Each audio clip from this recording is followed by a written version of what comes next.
ಮಾರಿಯಮ್ಮ ಅವ್ರಿಗೆ ವೀರಪ್ಪನಿಗೆ ಇಬ್ಬರು ಹೆಣ್ಮಕ್ಳು, ವೀರಪ್ಪನ ಒಡಹುಟ್ಟು ಇಬ್ಬರು, 3 ಜನ ಅಣ್ಣ ತಮ್ಮಿದ್ರು. ಮಾದಯ್ಯ ಒಬ್ಬ, ವೀರಪ್ಪ ಒಬ್ಬ, ಅರ್ಜುನ ಒಬ್ಬ, ಮಾರಿಯಮ್ಮ ಒಬ್ಬ, ಇನ್ನೊಬ್ಬಳು ಅವಳು ಕಣ್ಣೀರ್ನಿಲ್ಲ, ಒಂದು ಕಣ್ಣೀರ್ನಿಲ್ಲ, ಅವ್ರ ಅಕ್ಕನ ಹೆಸರು ನಂಗೆ ಜ್ಞಾಪಕ ಇಲ್ಲ.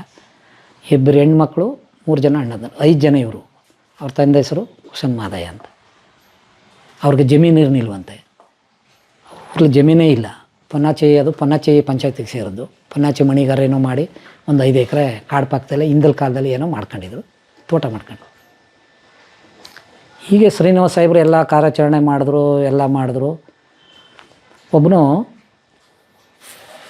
ಕ್ಯಾಂಪ್ಗೆ ಪೊಲೀಸು ಫಾರೆಸ್ಟ್ನವರೆಲ್ಲ ಜೊತೆಲಿದ್ನು, ಒಂದೇ ಊಟ ಮಾಡೋದು ಅಂತ. ಆಮೇಲೆ ಸಪ್ರೇಟು ಒಂದು ಮನೆ ಕಟ್ಟಿಸಿ ಅಲ್ಲೇ ಸಪ್ರೇಟ್ ಇದ್ದರು. ಒಬ್ಬ ಇಂಟಿಮೇಷನ್ ಕೊಡೋಕ್ಕೆ ನಮ್ಮ ಕ್ಯಾಂಪಿಗೆ ಬರ್ತಿದ್ದ. ಸುಮಾರು ಜನ ಬರೋರು ಸಾಹೇಬ್ರ ಹತ್ರ ಮಾತಾಡೋಕ್ಕೆ, ಪೇರವಳ ಬರೋಂಗೆ. ಎಲ್ಲೋ ನಾವು ಅವತ್ತು ತಮಿಳ್ನಾಡು ಎಲ್ಲೋ ಹೋಗ್ಬೇಕು, ಒಂದು ಇಂಟಿಮೇಷನ್ ಇದೆ, ಎಲ್ಲ ರೆಡಿಯಾಗಿ ಅಂದರು DF ಸಾಹೇಬರು. ರೆಡಿ ಆಗ್ತಾಯಿದ್ದೀವಿ. ಒಬ್ಬರು ಕೋಟನಾಯ್ಕ ಅಂತಲೇ ಅವನ ಹೆಸರು ಜ್ಞಾಪಕ ಇಲ್ಲ, ನಮ್ಮ ಕ್ಯಾಂಪಿಂದ ಪಶ್ಚಿಮಕ್ಕೆ ಅವನು ಹಗ್ಗದ ಮಂಚದ ಮೇಲೆ ಮನಗಿರಾಗ DFಗೆ ಇವನು ಇಂಟಿಮೇಷನ್ ಕೊಡ್ತಾನೆ ಅಂದ್ಬಿಟ್ಟು ಫೈರ್ ಮಾಡಿಬಿಟ್ಟ. ವೀರಪ್ಪ ಬಂದು ಒಂದೇ ಹಿಟ್ಗೆ ಹೊಡೆದು ಲುಂಗಿ ಒದ್ಕ ಮನಗಿರಾಗ ಸಾಯಿಸ್ಬಿಟ್ಟ ಅವರ ತೋಟದಲ್ಲಿ. ಆಗ DF ಏನು ಮಾಡಿದ್ರು, ಓಹೋ ಇಂಟಿಮೇಷನ್ ಕೊಡ್ತಾ ಇರೋದಕ್ಕೆ ಬಂದೆ ಒಂದು ಸತ್ನಲ್ಲ ಅಂದ್ಬಿಟ್ಟು ಒಂದು ಹಾಸ್ಪಿಟ್ಲ್ ಓಪನ್ ಮಾಡಿದ್ರು. ಊರೊಳಗೆ ಹಾಸ್ಪಿಟ್ಲು ಡಾಕ್ಟ್ರ್ ಅಲ್ಲ ಅವರು, ಆದರೂ ಟಿಂಚರು ಇಂಟಿಮೇಷನ್ ಕಲೆಕ್ಟ್ ಒಂದು ಹಾಸ್ಪಿಟ್ಲ್ ಕಂಡ ಮಾಡಿದ್ರು. ಏನು ಮಾಡಿದ್ರು, ಈ ಮಾರಿಯಮ್ಮ ತಮಿಳ್ನಾಡು ಮದುವೆ ಆಗಿತ್ತಲ್ಲ, ಅವಳನ್ನ ಇಲ್ಲಿಗೆ ಗೋಪಿನಾಥ್ಗೆ ಶಿಫ್ಟ್ ಆದಳು. ಕರೆಸ್ಕೊಂಡು ಅವ್ರ ಮನೇಲಿ ಇರಿಸ್ಕೊಂಡು ಅವಳೇ ಟಿಂಚರ್ ಹಾಕೋದು ಅದು ಇದು ಮಾಡ್ಕೊಂಡಿದ್ದ. ದೇವಸ್ಥಾನ ಮಾರಿ ಹಬ್ಬ ನಡೆಯುವಾಗ ಅವಳೇ ಪೊಂಗಲ್ಲು ಆರತಿ ಎತ್ಕೊಂಡು ಬಂದ. ನಾವೆಲ್ಲ ಗ್ರಾಮಾಂತರದಿಂದ ಹೋದವರು ಡ್ಯಾನ್ಸ್ ಮಾಡೋದು, ಕುಣ್ಕೊಂಡು ಏನೋ ಮಾಡಿದ್ನು ಚೆನ್ನಾಗಿದ್ದಾಗ ಮೇಡಮ್. ಅವಳಿಂದ ಸುಮಾರು ಇಂಟಿಮೇಷನ್ DF ಕಲೆಕ್ಟ್ ಮಾಡ್ತಿದ್ದ. ಅವಳಿಗೆ ಇಲ್ಲ ಗೊತ್ತಿರಲಿಲ್ಲ.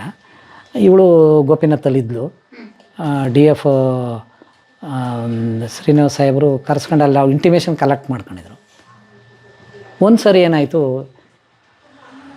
ನನ್ನ ವೀರಪ್ಪನ ಜೊತೆಲಿ ನಾನು ಕಳಿಸಿದ್ರು. ಮಲ್ಶೆಟ್ಟಿ ನೀ ಎಲ್ಲೂ ಹೋಗಬೇಡ, ಯಾರೋ ಒಬ್ಬರು ಬರ್ತಾರೆ, ಅವ್ರ ಜೊತೆಲಿ ಹೆಚ್ಚಿಗೆ ಮಾತಾಡಬೇಡ, ಅವ್ರು ಎಲ್ಲಿ ಹೇಳ್ತಾರೆ ಅವ್ರು ಕರ್ಕೊಬಿಡು ಅಂದರು. ಸರಿ ಸರ್ ಅಂದೆ. ಗೋಡವರಿ ಯಾಕೆ ಎದುರ್ಕತೀಯ, ಪೊಲೀಸ್ನವ್ರಿಗಿಂತ ಏನು ಕಡಿಮೆ ನಾವು, ನೀನು ಇದಾಗಿದೆ ಹೋಗಪ್ಪ ಅಂತ. ಆಯಿತು ಸರ್. ಚಿತ್ರಾನ್ನ ಮಾಡಿಕೊಟ್ಟ ನಮ್ಮ ಸ್ಟಾಫು. ಚಿತ್ರಾನ್ನೆಲ್ಲ ಮಾಡ್ಕೊಂಡು ಆದಮೇಲೆ ಮಾರಿಯಮ್ಮನೇ ಬಂದಳು. ಬೆಳಗ್ಗೆ 5 ಗಂಟೆನೇ ಇರಬೇಕು, 5:30. ಈಗ ರಾಮು ಅಂತ ಡ್ರೈವರ್, ಈಗ ಕೊಳ್ಳೇಗಾಲದಲ್ಲಿದ್ದಾನೆ ಡ್ರೈವರಾಗಿ.